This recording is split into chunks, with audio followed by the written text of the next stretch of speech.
अस्सलाम वालेकुम दोस्तों, कैसे हो? उम्मीद है कि सब खैरियत से होंगे। अल्लाह आप लोगों को ऐसे ही खुश रखे। आज का वीडियो बहुत छोटा सा है लेकिन बहुत अहम है। इसमें सिर्फ मैं एक सवाल का जवाब देने वाला हूं। जवाब नहीं बल्कि एक आप लोगों से डिस्कशन कर रहा हूं, यानी एक बातचीत कर रहा हूं। अब आप बताइए कि आप मेरी बात से सहमत है या नहीं। कमेंट जरूर कीजिए, मैं सबके कमेंट पढ़ता हूं। देखिए, सवाल ईमेल पर आया और ईमेल आईडी आपको पता है हमारा ये है। आपका भी कोई काम, कोई सवाल ऐसा रहा तो आप इस ईमेल आईडी पर ईमेल कर सकते हैं। तो सवाल ये था कि मिफ्ताही साहब, क्या शादी की उम्र जब हो जाए तब शादी करनी चाहिए? यानी आजकल के एतबार से 21 साल है, कानूनी एतबार से भी 21 साल हो गई है, तब करनी चाहिए या जब पैरों पर खड़े हो जाए, पांव पर खड़े हो जाए तब शादी करनी चाहिए? मैंने कहा कि ये सवाल तो बहुत कॉमन है लेकिन बहुत दिलचस्प है। मेरे जहन में कुछ बातें हैं, वो आपसे मैं डिस्कस करता हूं। देखिए, सब यही कहते हैं, ये ट्रेंड बना हुआ है आजकल का कि पहले पांव पर खड़े हो जाएंगे फिर शादी करेंगे। अब बताइए कि ये पांव पर खड़े कब होंगे? इसकी तो चलो एक लिमिट है 21 साल, लेकिन ये पांव पर खड़े कब होंगे इसकी क्या लिमिट है, इसकी क्या उम्र है, ये किसी को पता नहीं होता। आजकल कॉलेजों में जो इंजीनियर बन रहे हैं, मास्टर कर रहे हैं या डॉक्टर बन रहे हैं, उनको देखो तो ऐसा लगता है उन बच्चों को कि कम से कम 2-3 बच्चों के बाप होंगे, लेकिन मालूम करने पर पता चलता है कि वो कुंवारे हैं, बैचलर है, शादी नहीं हुई। फिर उनसे जब पूछा जाता है कि भाई आपकी इतनी उम्र हो गई, आप माशाल्लाह हट्टे कट्टे हो गए, 2-3 बच्चों के बाप लग रहे हैं, अभी तक आपने शादी नहीं की। तो कहते हैं कि पहले अपने पांव पर खड़े हो जाए फिर करेंगे। नर्सरी से मैट्रिक, फिर inter, bachelor, master, doctor, engineer वगैरह के मकाम तक, यानी वहां तक वो डिग्री तक पहुंचते पहुंचते 1/3 उम्र निकल जाती है। अब चलो हो गया, डॉक्टर हो गए, इंजीनियर हो गए और मास्टर कर लिया, अब फिर भी शादी नहीं करते। फिर बारी आती है नौकरी की, और आजकल तो नौकरी मतलब ऐसा है कि समंदर से सुई निकाल कर लेकर आना, यानी नौकरी मिलने तक भी काफी वक्त, काफी साल लग जाते हैं। और अगर नौकरी न करके कोई अगर बिजनेस जमाने में लगता है तो उसका बिजनेस सेट होने में भी काफी वक्त लगता है। इस तरह तकरीबन आजकल नौजवानों की आधी जिंदगी शादी करने से पहले तक पार हो जाती है, आधी उम्र से ज्यादा हो जाती है। उसके बाद जब लगता है कि अब तो एक पांव पर खड़े हो गए हैं, फिर शादी की नीयत की जाती है। अक्सर शादियों में हमने भी देखा, आपने भी देखा होगा, अक्सर शादियों में जब जाओ तो ऐसा लगता है कि लड़का लड़की का बाप जैसा लगने लगता है या बड़े भाई जैसा लगने लगता है। ऐसी भी जोड़ियां आप अक्सर देखते होंगे। लड़का इतना बड़ा पहाड़ जैसा और लड़की को देखो तो लगता है उसकी छोटी बहन है या छोटी बेटी है। इतना शादी को लेट कर दिया जाता है पांव पर खड़े होने के चक्कर में।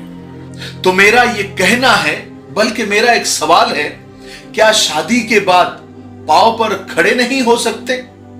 क्या शादी के बाद तरक्की नहीं होती? कई लोग आपको ऐसे मिलेंगे जिनकी तरक्की शादी के बाद ही हुई है।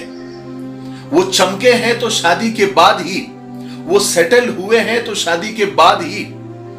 तो पांव पर खड़ा होना शादी के बाद भी हो सकता है।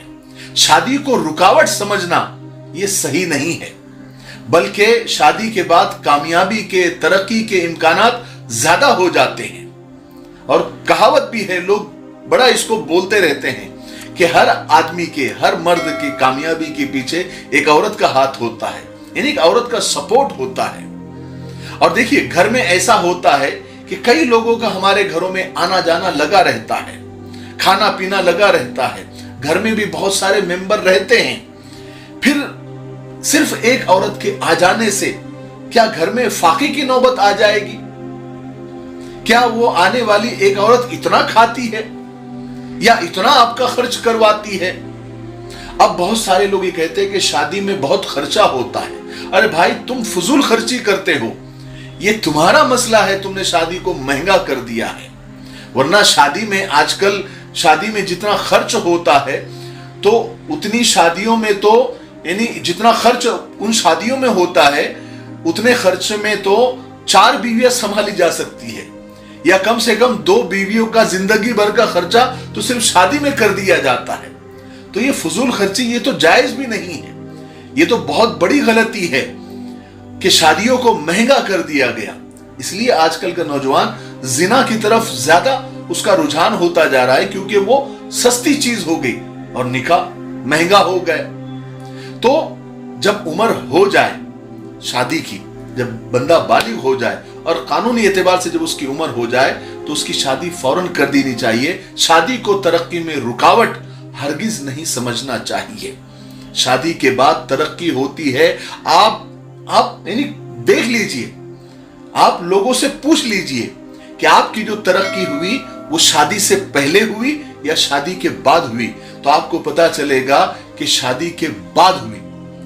بہت سارے 90% لوگوں کی جو ترقی ہوئی, یا وہ سیٹل ہوئے, یا پھر انہوں نے گھر لیا, یا انہوں نے دکان لی, یا ان کا بزنس سیٹ ہوا, وہ شادی کے بعد ہی ہوتا ہے. تو اب پرانے زمانے میں آپ دیکھیے 21 سال کی عمر میں تو لوگ قلعے فتح کر لیتے تھے, یعنی بڑے بڑے کام کر لیا کرتے, جنگ جیت جاتے تھے 21 سال کی عمر میں. اور آج کل تو 21 سال کی عمر کو ایسا مطلب ہلکے میں لیا جاتا ہے کہ یہ تو کھیلنے کودنے کی عمر ہے, اور یہ تو انگریزی پڑھنے کی عمر ہے, موج مستی کی عمر ہے. اس کی وجہ سے جو ہے غلط رجحان بڑھتا جا رہا ہے. ایک بار عمر ہو جائے قانونی اعتبار سے بھی شرعی اعتبار سے بھی تو فوراً نکاح کر دینا چاہیے. اس میں بالکل بھی یعنی دیری نہیں کرنی چاہیے, ورنہ بہت سارے مسائل آج کل پیدا ہو رہے ہیں, ہم خود سن رہے ہیں. تو اللہ کے لیے شادی کو ترقی میں رکاوٹ سمجھنا یہ بہت بڑی غلطی ہے. مجھے امید ہے کہ آج کا جو مذاکرہ ہے اس کو آپ ڈسکشن سمجھیے. آپ اپنی رائے کمنٹ میں ضرور دیجئے. میں آپ کے کمنٹ بہت دھیان سے پڑھتا ہوں, اور بھلے میں جواب نہیں دے پاتا سب کو, مجھے ایسا لگتا ہے کہ ایک کو جواب دوں گا تو سب دوسروں کو برا لگے گا, لیکن میں سب کے کمنٹ پڑھتا ہوں. ٹھیک ہے, تو آپ اپنی رائے کمنٹ میں ضرور دیجئے, اور ارادہ کیجئے اگر خود کی بھی عمر 21 سال ہو جائیں گی تو آپ شادی کر لیں گے. شادی کے بعد پڑھا بھی جا سکتا ہے, نوکری بھی کی جا سکتی ہے, بزنس بھی کیا جا سکتا ہے. شادی کو کسی کام میں رکاوٹ نہ سمجھے, بلکہ ایک آپ اس کو سپورٹ سمجھیے. ٹھیک ہے, میں آپ کے کمنٹ کا انتظار کر رہا ہوں. تب تک میرے لیے, پوری امت کے لیے, پوری انسانیت, پوری مانوتا کے لیے, اور ہمارے پیارے ملک بھارت کے لیے, یہاں کی امن شانتی ترقی انتی کے لیے خوب دعائیں کرتے رہیں. السلام علیکم ورحمۃ اللہ وبرکاتہ. السلام علیکم ورحمۃ اللہ وبرکاتہ. اس سال 10ویں کلاس میں کامیابی حاصل کرنے والے بچے اور ان کے پیرنٹس کو شاہین اکیڈمی کی طرف سے مبارکباد ہے. جو بچے سائنس کے ذریعے آگے پروفیشنل کورسز کرنا چاہتے ہیں جیسے انجینئرنگ یا میڈیکل, ان کے لیے 12th کے بعد CET کمپلسری ہے, اور CET کی پڑھائی 2 سال اگر کی جاتی ہے تو آسان ہوتا ہے. شاہین اکیڈمی میں اس کا انتظام ہے. 11th 12th سائنس کے ساتھ میں CET اور نیٹ کی پڑھائی ہوتی ہے, اور بہترین انداز میں صاف ستھرے ماحول میں اور مناسب فیس میں ہوتی ہے. ہمارے 2 برانچز پونے میں ہیں. نمبر آپ کو اسکرین پر دکھ رہا ہے, ہم سے رابطہ کریں.